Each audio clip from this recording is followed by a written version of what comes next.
ശരി, ശ്രീപത്മനാഭൻ, തെരഞ്ഞെടുപ്പ് കഴിഞ്ഞ ശേഷമുള്ള UDFന്റെ പ്രതികരണമായിട്ട് വേണം ഇതിനെ കാണാൻ.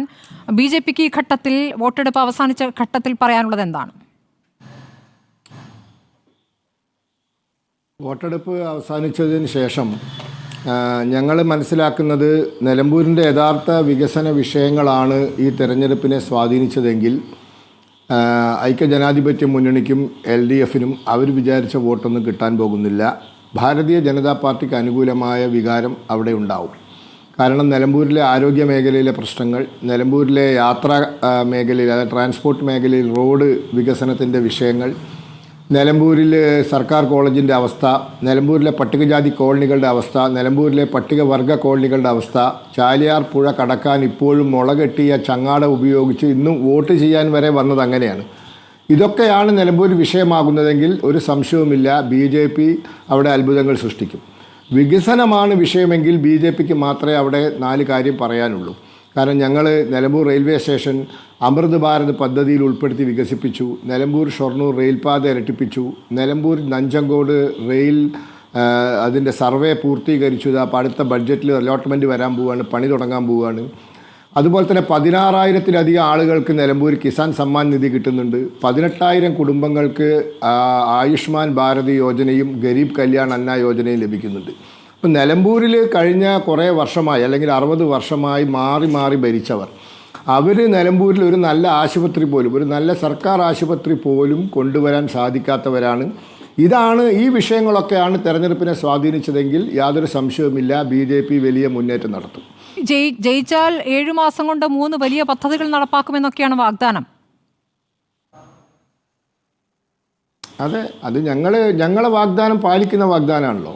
BJP ഒരു വാഗ്ദാനം കൊടുത്താൽ അത് പാലിക്കുമല്ലോ. നിലമ്പൂർ നഞ്ചങ്കോട് റെയിൽപാതയൊക്കെ കാലങ്ങളായി കേന്ദ്രത്തിന് മുന്നിൽ വെക്കുന്ന കാര്യങ്ങളാണ്. അത് BJP MLA ജയിപ്പിച്ചാൽ മാത്രം വരുന്ന ഒരു പദ്ധതിയായിട്ടാണോ അത് പ്രഖ്യാപിക്കേണ്ടത്?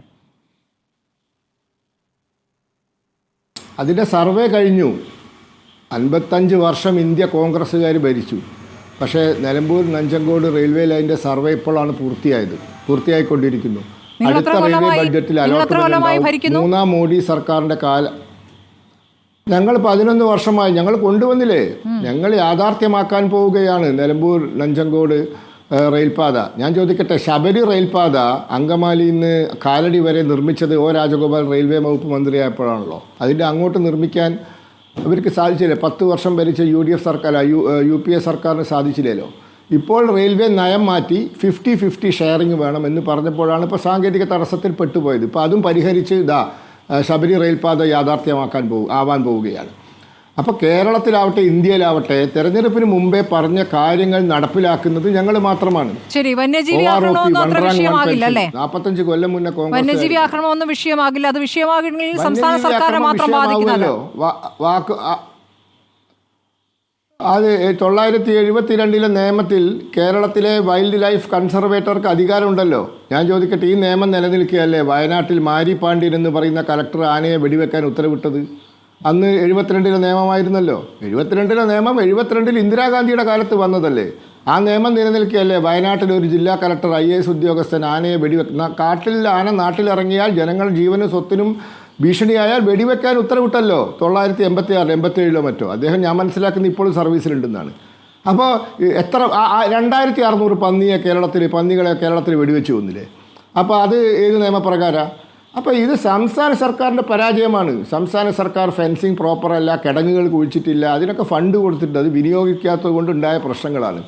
അപ്പോൾ ഇതൊക്കെ ചർച്ച ചെയ്യുകയാണെങ്കിൽ ഞങ്ങൾക്ക് അനുകൂലമാവും എന്നാണ് ഞാൻ പറയുന്നത്. ശരി, വന്യജീവി ആക്രമിച്ചാൽ ഉടനെ വെടിവെച്ച് കൊല്ലാം എന്നാണ് താങ്കൾ പറയുന്നത്. അത്രയും സിമ്പിളാണ് ആ നിയമങ്ങൾ എന്നാണോ താങ്കൾ മനസ്സിലാക്കുന്നത്? അങ്ങനെയെങ്കിൽ ഇപ്പോൾ ഈ കേരളത്തിൽ അങ്ങിങ്ങ് മലയോര പ്രദേശങ്ങളിൽ പ്രശ്നമേ ഉണ്ടാകില്ലല്ലോ. ആ പ്രശ്നം ഉന്നയിക്കുന്ന സാധാരണക്കാരായ ജനങ്ങളെ പരിഹസിക്കുന്ന പോലെയല്ലേ മറുപടി? അല്ല, ഞാൻ സിമ്പിളാണ് ഹമ്പിളാണെന്നൊന്നും പറഞ്ഞിട്ടില്ലല്ലോ. ഞാൻ പറയാത്ത കാര്യം എന്തിനാണ് നിങ്ങൾ എൻ്റെ വായിലേക്ക് ഇടുന്നത്? 2600 പന്നികളെ കേരളത്തിൽ വെടിവെച്ച് കൊന്നിട്ടുണ്ടോ ഇല്ലയോ? ആ നടപടിക്രമങ്ങൾ പാലിച്ചാൽ പോരെ? അത് പാലിച്ചിട്ടല്ലേ 2600 പന്നികളെ കേരളത്തിൽ കഴിഞ്ഞ കാലത്ത്, ഈ അടുത്ത കാലത്ത് വെടിവെച്ച് കൊന്നിട്ടുണ്ട്. അപ്പോൾ അത് ഏത് നിയമപ്രകാരമാണ്? 72 നിയമത്തിന് മാറ്റമൊന്നും വന്നിട്ടില്ല, ആ കാര്യം തർക്കമില്ല. ശരി. ശരി, ഞാൻ തിരിച്ചെത്താം. ഞാൻ നവാസിലേക്ക് പോകുന്നു. നവാസ്, ഇപ്പോൾ 2-3 കാര്യങ്ങളുണ്ടല്ലോ നിങ്ങളുമായി ബന്ധപ്പെട്ട. വി വി പ്രകാശിന്റെ കാര്യത്തിലെ പോസ്റ്റ് ഇട്ട കാര്യം താങ്കൾ പറഞ്ഞു.